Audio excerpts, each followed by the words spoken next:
Rebirth Island is officially back for more than just a day and more than just a weekend. So today we're going to be doing a community member gameplay review on Rebirth. Now before I jump in, just two quick things. First, how long can we actually play Rebirth for?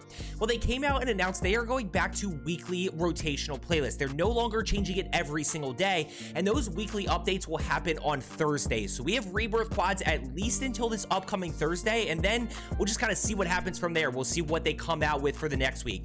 Second is, if you do want to have your gameplay reviewed for a YouTube video of mine, take a second, check the pinned comment down below, put a link to join my Discord as well as instructions on how to submit your gameplay.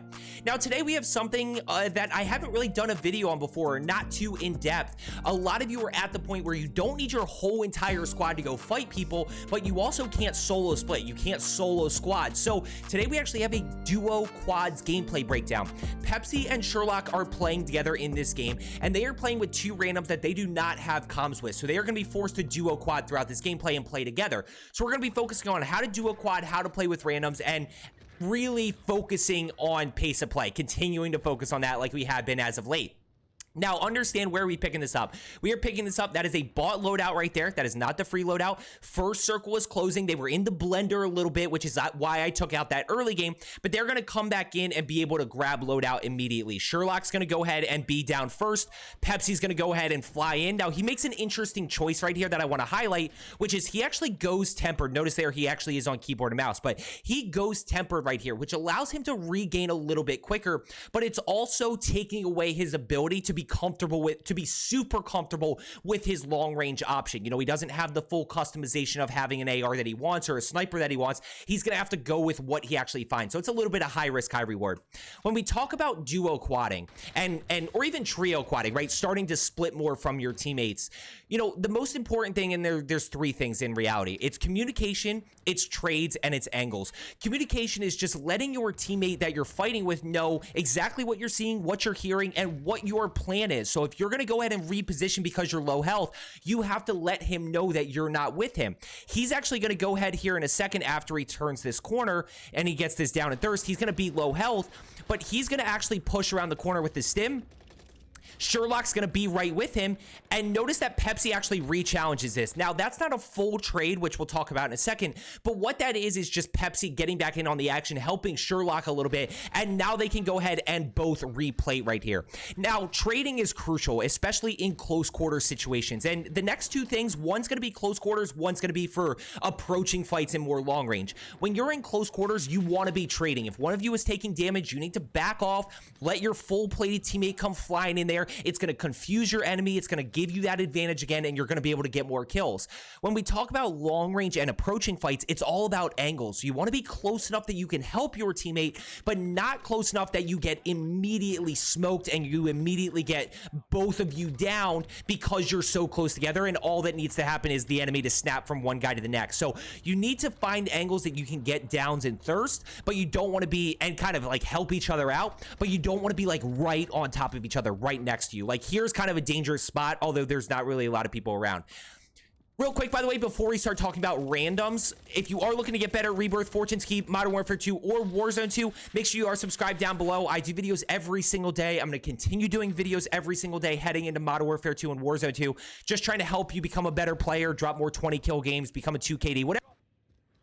Continue to see them working together. We're going to continue to see them being on the same page, re-challenging enemies. And right here, he's going to go ahead challenge around backside. And notice right here, they're a little bit split, right? They're not like right on top of each other, but they're still in a position where they can help if needed. Now, he does a really good job getting the down, getting the thirst. He notices that two enemies are over to the right. So while you do want to be communicating those things, you also kind of need to take it into your own hands as well and be acting on that information by yourself. Now, right here, I want to talk about this play, and then we'll start talking about how to play with randoms. Notice he gets shot. He's going to use the post. Now, this is a last chance re-challenge situation. He can't run away and get out of this situation, so he has no choice but to re-challenge this. But this is where it gets interesting. He's going to swap to the mark, or he actually keeps the Cooper. He stims, and when he stims, he actually notices this enemy running right to his left, right? So now all of a sudden, this does not turn into a last chance re-challenge. He's going to be able to actually get away. This is a great play by him not over peaking this, because he can replay, and now they're going to immediately re-engage. Notice the trade right there, right? So he The guy chases. People always chase. Sherlock's going to be right there for the kill. And then Sherlock's low health. Notice that Sherlock lost both of his plates. So Pepsi's going to go ahead and get the thirst. See, that's a really good job of trading right there and making sure that they are on the same page. Now he's going to be patient. He's going to get the down and thirst. Now, the biggest tip that I can give you for playing with randoms, which by the way, I think is going to happen a decent amount with the Rebirth Quads playlist just because of how split everybody is. Everybody's kind of split between, we've got a full Fortunes Keep solos through quads, we've got Rebirth quads, we've got Modern Warfare 2 beta. Like, there's so much going on. I think you are going to be playing with randoms a little bit more. At the end of the day, the biggest thing is going to be cash flow. I talk about this, and let me pause on cash flow and talk about pace of play. I never open my big map right here. Here's why. You end up wasting so much time. So I actually talked about this with Pepsi a little bit, which is, notice that they popped this UAV with 11 seconds, right? Watch, because they're unsure of where to go, they waste so much time. They waste almost this whole entire UAV before actually getting a kill. When you pop a UAV when it comes to pace of play, just start pushing dots. It doesn't matter where you go. Now, right here, based on the dots, like, I am going to go end up pushing left towards this area just because there's clearly a lot of people over there. As you get closer, you'll figure out exactly where those people are in terms of what building, what level, and how to approach those. But you don't want to waste time opening that mini map, which is what we're going to see again right here. They're kind of trying to decide, and by the time they actually act on it, the UAV ends up going away. So let's go ahead. I want to quickly go ahead and talk about how to play with randoms. Biggest thing is going to be cash flow. You got to worry about your own game. You can't worry about what your teammates are doing, what your randoms. And when we talk about cash flow, there's two main components. There's getting it and there's spending it. These guys have no problem spending it, but when it comes to getting it, just grab bounty contracts. Just grab bounties. Just grab a supply run. You know, play with a little bit more pace so that you can get that cash so you can get UAVs and play with a little bit more pace, start challenging a lot more enemies and drop higher kill games. So just focus on your own cash flow. Grab bounty contracts. Don't even worry about them. Push them if you want to, and if you need information. Other than that, just let them get poached and take the cash. Now, the other thing that I will talk about with pace of play is just, we kind of talked about quick decisions, but also don't forget info. So, you know, right here, you should be noting, you can barely see it. There's people over this way. There's people over on loadout. So you want to keep that in mind and not forget that info. Now, right here, I'd like to see him challenge a little bit quicker. Notice how he slowly peaks this, but at the end of the day, like, I want him to immediately challenge and keep this pressure on, because what ends up happening, because he takes so long, he is able to get the down, but that other teammate ends up pushing up. And as I always say, enemies stack when they're in danger. Just think about this for a second. If you are duo quadding, trio quadding, whatever it may be, and you get shot, what's the first thing that you do? The first thing that you do is you tell your teammates exactly where you got shot from. So that's exactly what that guy just did. Allowed this enemy that's over to his left to push up, get to a spot where he shoots Pepsi. Now, Pepsi's going to end up being able to plate up right here. In a second, he thinks about challenging, doesn't challenge. Now, what ends up happening, he's going to go down because he just gets caught, right? He's a little bit over aggressive with this re-challenge. I like him re-engaging here when it comes to pace of play, but he just did it a little bit too soon. He just needed to finish that plate, because if he does, then he's able to actually shoot this guy. He's going to end up going down and get put in a tough spot, right? And he tries to re-challenge, but he's stuck. Like, he's just got to try to make a play. He just can't. And Sherlock ends up going down as well. Now, one thing that I do always talk about with randoms is just use them as your respawn dynamic. You know, people are always like, oh, my random teammates, they just camp in a corner. They don't do anything. They don't move. They don't give me cash. Okay, that's fine. Just let them allow you to keep respawning back in. I had a game last night where I was on almost 30 pace, and what ended up happening was the guy literally was just sitting in control. He didn't move from control the entire game. We won control, we dropped loadout, and he did not move. But I kind of knew that I was still in a position where I could respawn because nobody was going to challenge him.